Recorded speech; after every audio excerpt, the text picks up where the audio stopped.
Mês de setembro, mês das Sagradas Escrituras, mês também que a Igreja celebra a memória de São Jerônimo, este santo que foi considerado um dos santos mais eruditos pela Igreja Ocidental. Este santo dedicou tempo às Sagradas Escrituras e com isso também quero convidar você, eu e o Frei Fábio, para juntos a meditarmos aqui nesta cidade em Cafarnaum, também conhecida como a cidade de Jesus. Eu sou o Frei Fábio Inácio, nós estamos na Galileia, em Israel, exatamente em Cafarnaum, que é a cidade de Jesus. E hoje eu quero convidar você a conhecermos juntos este lugar onde o Senhor deixou aqui as suas pegadas. Nós vamos agora caminhar nos passos de Jesus e eu convido você a vir comigo.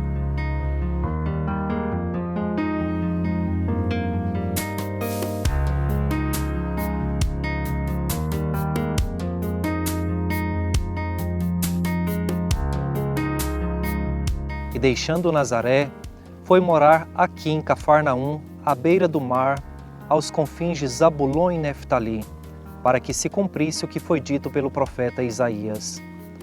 A partir desse momento, começou Jesus a pregar e a dizer: arrependei-vos, porque está próximo o reino dos céus. Estando ele a caminhar junto ao mar da Galileia, viu dois irmãos, Simão, chamado Pedro, e seu irmão André, que lançavam a rede ao mar, pois eram pescadores. Disse-lhes: segue-me, e eu farei de vós pescadores de homens. Eles, deixando imediatamente as redes, o seguiram. Continuando a caminhar, viu outros dois irmãos, Tiago, filho de Zebedeu, e seu irmão João, no barco com o pai Zebedeu, a consertar as redes, e os chamou. Eles, deixando imediatamente o barco e o pai, o seguiram. Jesus percorria toda a Galileia, ensinando em suas sinagogas, pregando o evangelho do reino e curando toda e qualquer doença ou enfermidade do povo. Conforme São Mateus, Jesus aqui iniciou, antes do anúncio, a oração. E a primeira coisa que nós podemos aprender com este texto é: a oração vem em primeiro lugar. Antes de qualquer anúncio, antes de qualquer obra, vem a oração. Jesus reza e depois da sua oração, ele então anuncia o reino dos céus. Depois, diz o texto ainda que eles deixaram imediatamente tudo para seguir Jesus. E Jesus aqui chamando eles para segui-lo, eles imediatamente deixaram as redes e seguiram o Senhor. E para quê? Jesus já disse no Evangelho: para não se tornar mais pescadores de peixes, mas pescadores de homens. É esse o chamado que Jesus faz a cada um de nós, a sair do nosso habitual, da nossa vida, da nossa realidade e andar outrem, andar além, a fazer aquilo que talvez ainda não fazemos. Aqui, do Mar da Galileia, o chamado foi feito aos primeiros apóstolos e hoje também é feito a mim, é feito a você. Jesus diz: segue-me, vem atrás de mim. Você está disposto a esse chamado? Você está disposto a mudar de vida, a deixar as suas redes, tantas vezes o comodismo, a sua agitação interior, para aderir a esse chamado, a essa nova vida, passar a viver com Jesus, com o Mestre que nos chama? O Mar da Galileia tem o seu anúncio ainda hoje muito vivo. Essas não são, provavelmente, as mesmas águas que o Senhor tocou, que o Senhor caminhou, mas é o mesmo lugar, é o mesmo lago. Não mudou em nada essa paisagem, esse território daquele do tempo de Jesus.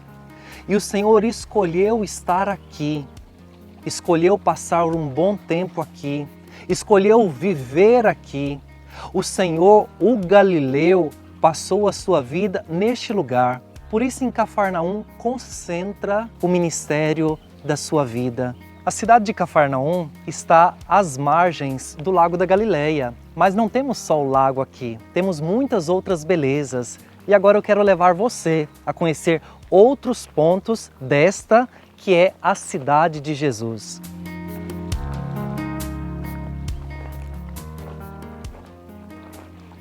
Na cidade de Jesus, Cafarnaum, também ocorreu uma emocionante descoberta, a Casa de São Pedro. Essa casa é venerada desde o século I e aos poucos foi sendo transformada e conhecida como igreja doméstica. Mas conservaram-se ainda as paredes da casa.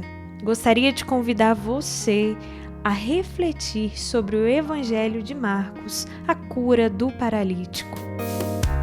Vieram trazer-lhe um paralítico, transportado por 4 homens. E como não pudessem aproximar-se por causa da multidão, abriram o teto à altura do lugar onde ele se encontrava, e tendo feito um buraco, deixaram o leito em que jazia o paralítico. Jesus, vendo sua fé, disse ao paralítico: Filho, teus pecados estão perdoados. Ora, alguns dos escribas, que já estavam sentados, refletiam em seu coração: por que está falando assim? Ele blasfema. Quem pode perdoar pecados a não ser Deus? Jesus, imediatamente, percebeu em seu espírito o que pensavam em seu íntimo e disse: por que estáis pensando assim em vossos corações? Que é mais fácil dizer ao paralítico: os teus pecados estão perdoados? Ou dizer: levanta-te, toma o teu leito e anda? Pois bem, para que saibais que o Filho do Homem tem poder de perdoar pecados na terra, eu te ordeno, disse ele ao paralítico: levanta-te, toma o teu leito e vai para a tua casa. O paralítico levantou-se e imediatamente, carregando o leito, saiu diante de todos, de sorte que ficaram admirados e glorificavam a Deus, dizendo: nunca vimos coisa igual. E assim trouxeram então um paralítico, como carregado.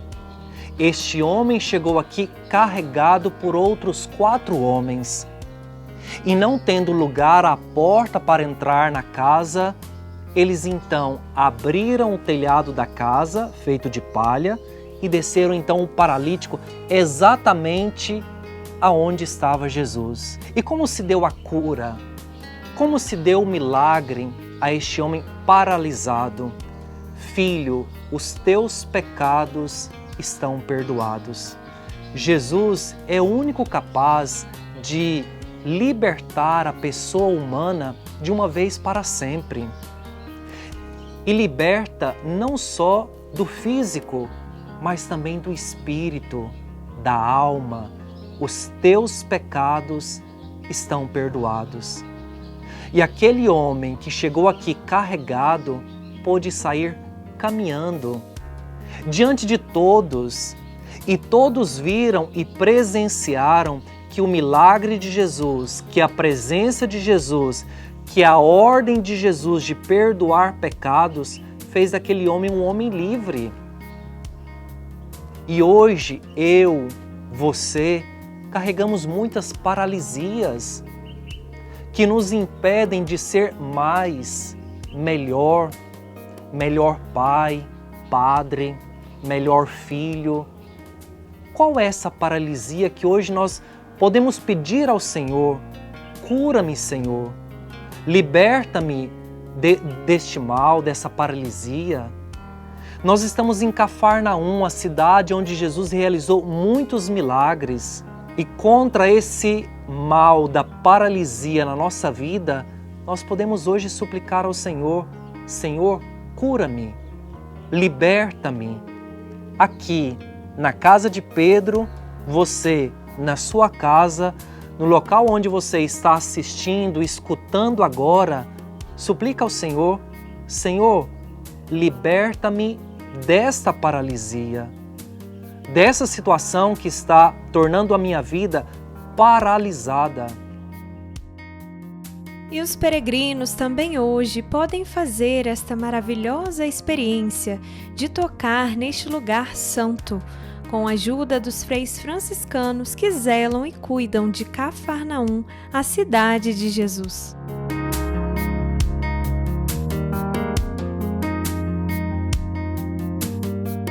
Uma outra descoberta arqueológica que vale ressaltar é a monumental sinagoga. Ela foi testemunha de numerosas pregações e prodígios. Neste lugar, Jesus pregou, curou, falou e aconselhou. Local que ele passava muitas vezes, especialmente no dia de sábado.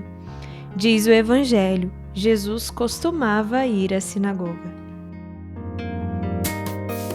E aqui, na sinagoga, ele ensinava. Estavam espantados com o seu ensinamento, pois ele os ensinava como quem tem autoridade e não como os escribas. Na ocasião, estava na sinagoga deles um homem possuído de um espírito impuro e gritava dizendo: Que queres de nós, Jesus Nazareno? Vieste para arruinar-nos?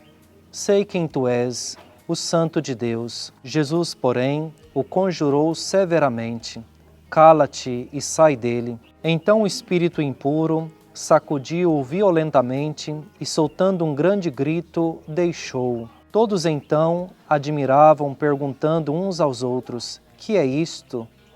O novo ensinamento com autoridade. Até mesmo aos espíritos impuros dá ordens e eles lhe obedecem. Imediatamente a sua fama se espalhou por todo lugar, em toda a redondeza da Galileia.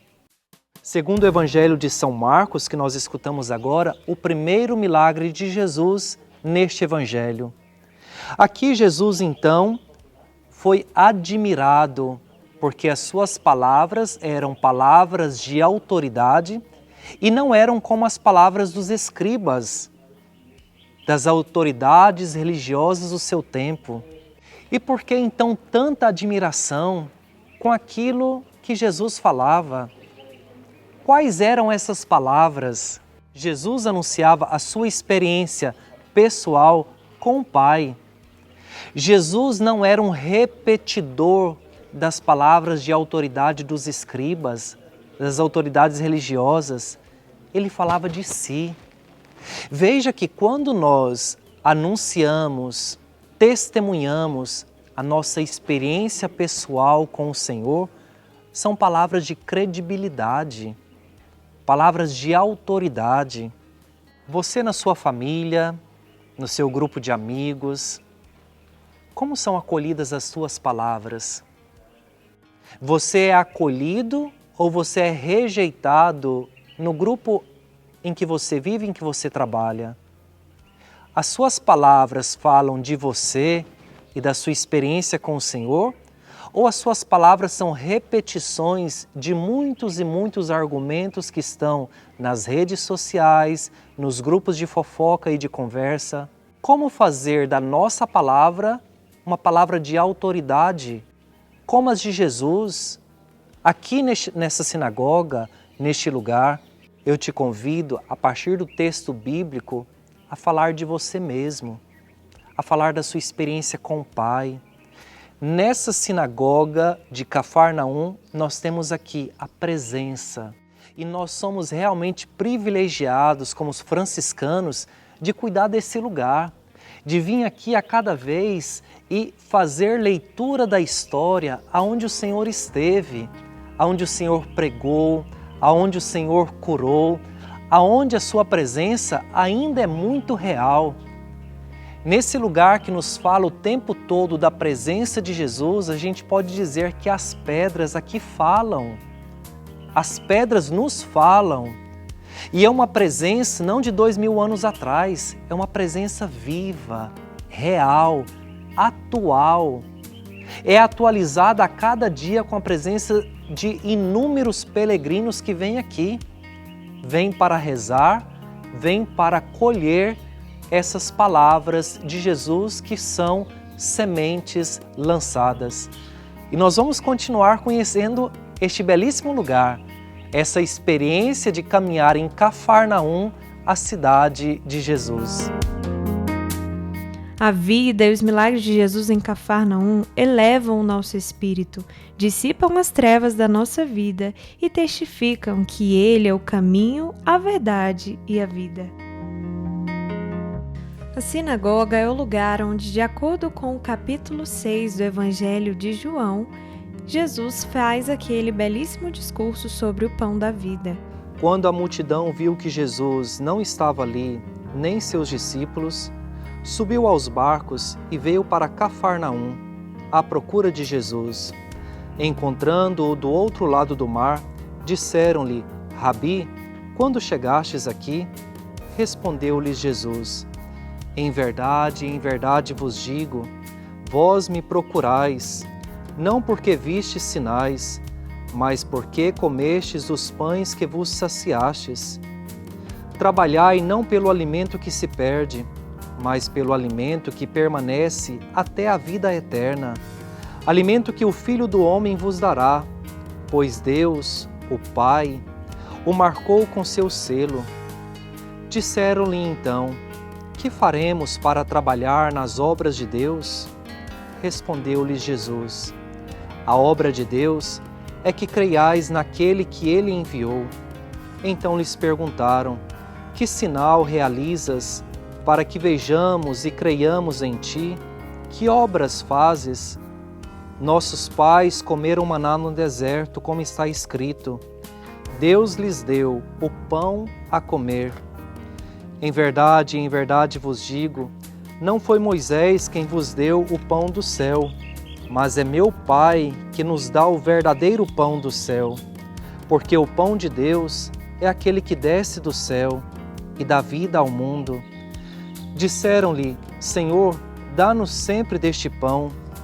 Jesus lhes disse: eu sou o pão da vida. Quem vem a mim nunca mais terá fome, e o que crê em mim nunca mais terá sede. Eu, porém, vos disse: vós me vedes, mas não credes. Todo aquele que o Pai me der virá a mim, e quem vem a mim eu não o rejeitarei, pois desci do céu não para fazer minha vontade, mas a vontade daquele que me enviou. E a vontade daquele que me enviou é esta: que eu não perda nada do que ele me deu, mas ressuscite no último dia. Sim, esta é a vontade de meu Pai. Quem vê o Filho e nele crê, tem a vida eterna, e eu o ressuscitarei no último dia. Como pode alguém dizer que o meu corpo é a carne que eu dou para vocês comer? Muitas interpretações foram feitas acerca de Jesus. Mas Jesus estava falando de si mesmo como pão descido do céu. Nós escutamos no Evangelho de hoje que o pão que Ele nos dá é o pão descido do céu. Não é o pão que os nossos pais comeram no deserto e que depois voltaram a sentir fome. Jesus nos dá o verdadeiro pão, é o pão que sacia a nossa fome. É fome de amor, é fome de esperança, é fome de justiça. Esse é o pão da vida eterna, é o pão que Ele nos dá, é o pão que Ele nos oferece aqui. E é interessante a gente lembrar que aqui muito próximo de nós aconteceu a multiplicação dos pães. Jesus saciou uma multidão de gente e muitos continuavam a andar atrás dele, não pensando no pão espiritual, mas no pão material. E Jesus hoje disse: vocês estão vindo atrás de mim não porque vocês querem um outro alimento, mas vocês querem o alimento que sacia a fome imediata. Mas eu quero saciar a vossa fome de amor, de esperança. Você que está aqui comigo acompanhando os passos de Jesus em Cafarnaum, é convidado hoje a participar desse discurso, desse sermão de Jesus, a receber essa palavra para você como uma palavra hoje. Jesus disse: eu quero saciar a sua fome. O que você quer que Jesus sacie em você? É fome de relação, relação humana, entre irmãos, em família, na sua comunidade? Que pão da vida você precisa hoje? Com certeza não é o pão, porque graças a Deus o alimento cotidiano nós ainda temos. Mas qual é a tua fome? Qual é o pão da vida que você precisa hoje na sua história? De modo contextualizado, aquilo que Jesus pode te entregar e te oferecer e que você não vai mais sentir fome. Eu sou o pão da vida, nos disse Jesus. Hoje o convite é acolher Jesus como pessoa, na palavra e na Eucaristia, para poder receber dele o dom do Espírito, porque é o Espírito, como diz no capítulo 6, que é o Senhor e dá a vida. Caminhar às margens do lago da Galileia, na cidade de Cafarnaum, é seguir os passos de Jesus. É único, é maravilhoso. Aqui Jesus pregou, aqui Jesus anunciou, aqui Jesus curou.